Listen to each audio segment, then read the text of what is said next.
Welcome to today's explainer. We are jumping right into the freezing, pitch-black shadows of Shivangar village today to unpack a mystery that is honestly just terrifying.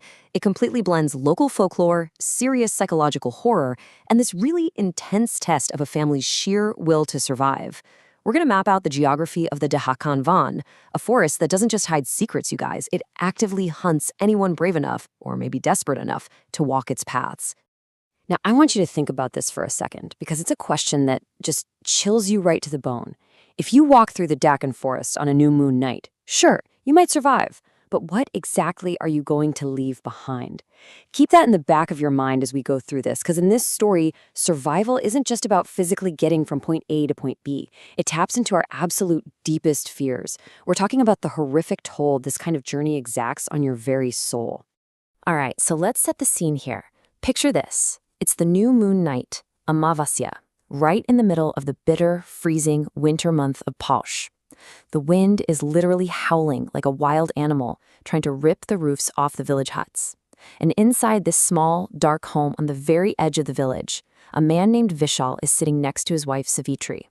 She's a fever so intense that you can actually see the steam rising off her forehead into the freezing air. But the terrifying thing? Her hands are as cold as stone. She's dying. And here is where the pressure really kicks in. The local healer, the Hakim, has made the stakes crystal clear, and they are incredibly grim. Savitri absolutely has to get this specific medicine before midnight. If she doesn't, she is not going to live to see the morning sun. So this strict deadline backs Vishal into a corner. He has to make an impossible choice. Even though Savitri is desperately begging him to just stay with her, Vishal and his 15-year-old son Ravi grab a flashlight and a walking stick, and they head out into the freezing night. So, to actually get this life-saving medicine from the city, they have to cross through the Dahkan Van. Now, the literal second they step into the trees, the temperature just plummets. It's so quiet that the dry branches scraping together sound almost like bones being chewed. It's incredibly eerie. But then, looking through the thick fog, they see something that honestly makes zero sense. Right in the middle of this desolate, cursed forest, there's a glowing light. It's a working tea stall. Smoke is rising, there's an old man shaking a kettle, and two silent figures are just sitting there in the dark. But here is the catch. The old tea vendor doesn't just offer them a cup of tea. He lays out these absolute, non-negotiable rules for survival.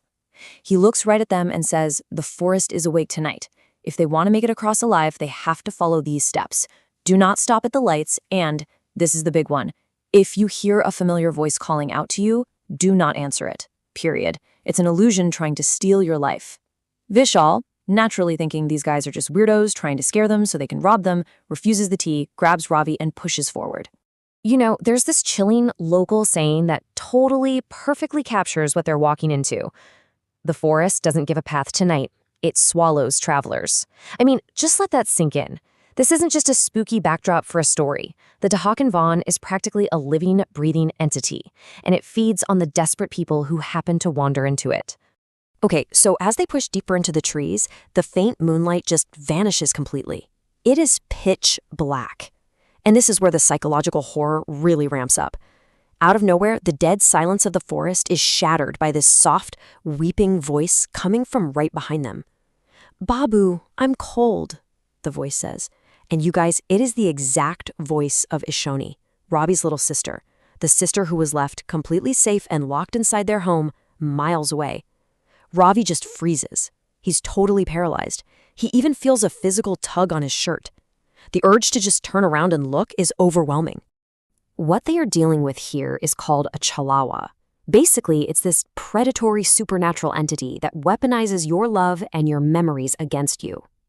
It exploits that very human, very universal terror we all have of failing to protect the people we love. Vishal forcefully grabs Ravi to stop him from turning around. He reminds him of this local shepherd who heard his own wife's voice the year before. And the very next day, they found the poor guy's body at the bottom of an old dry well. If Ravi turns, he is gone. He'll just vanish into the fog. And the forest itself? It's literally playing games with their minds, bending reality. Like they're walking on dry winter leaves, right? But every footstep sounds wet and squishy. Then they suddenly realize they've passed the exact same giant banyan tree 3 times. They're caught in this endless looping path.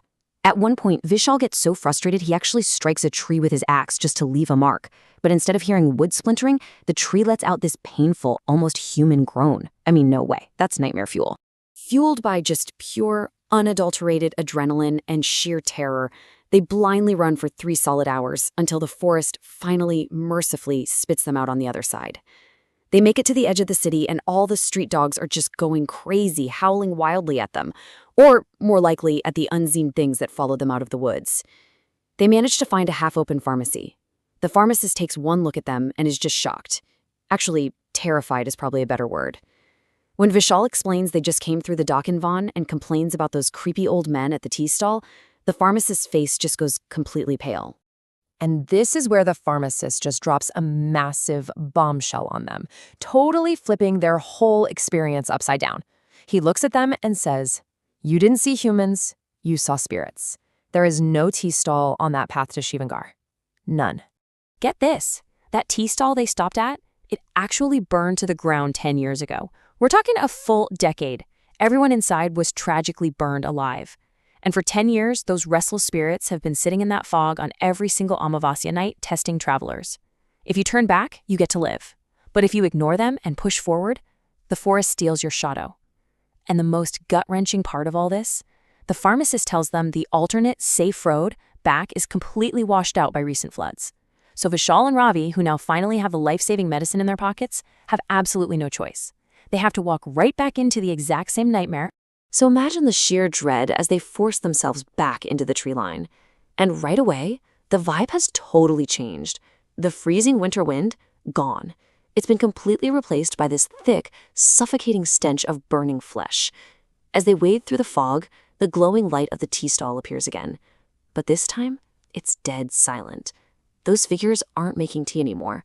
They're just sitting there, their heads bowed dangerously low. They try to quietly sneak past, right? But suddenly, the old tea vendor shoots up from his seat. He points this skeletal, rotting finger directly at Vishal and snarls, "I want the shine in your son's eyes. Just 1 cup of tea, and the path is yours." At that moment, the entities completely drop their disguises. Their human faces literally melt away into this swirling, terrifying black smoke. At this point, it is just total flight mode. Vishal and Ravi sprint for their absolute lives. The creepy silence of the forest is totally gone, replaced by the deafening, high-pitched shrieks of these faceless entities chasing them down. Ravi trips hard over a thick root and just crashes into the dirt. But when Vishal turns around to yank him up, the spirits are suddenly just gone. The stall, the lights, the smoke, everything vanished. All that's left on the ground where the ghosts were standing is this thick layer of gray ash. But even as they disappear, the spirit's final curse echoes in the dark. You can run, but your shadow will stay here. Miraculously, they finally spot the dim lights of their village. It's about 3 a.m. now. They are totally exhausted, deeply traumatized, just gasping for air as they crash through the front door of their hut. Savitri and Ishani are awake, and they are terrified but so incredibly relieved. Vishal actually did it. He survived the unimaginable horrors of the Dahkan, and he brought back the medicine that's going to save his wife's life. They survived the night. Well, or so they think. But here is the terrifying twist. Savitri goes to ask them about the sheer terror in their eyes, but the words just completely catch in her throat as she looks down at the dirt floor. The lantern in the room is casting her shadow, and Ishani's shadow perfectly fine against the back wall. But Vishal and Ravi, they are casting absolutely nothing. The light from the lantern is passing directly through their bodies like they are made of clear glass. The pharmacist was completely right. They physically made it home, for sure, but the forest kept a piece of them.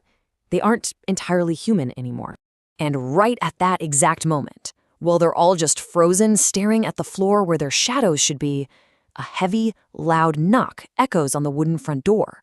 From the outside, a voice calls out. And guys, it's Vishal's voice. It says, "Open the door, Savitri. I've brought the medicine." The forest chihuahua didn't just stay in the woods. It followed them all the way to their doorstep. So I'm going to leave you with this to chew on. The shadowless father and son are standing right there inside the house. But an exact copy, claiming to have the medicine, is knocking to be let in. Who, or what, is truly standing outside the door? Thanks for joining me on this explainer. definitely keep your lights on tonight, and whatever you do, do not answer to voices in the dark.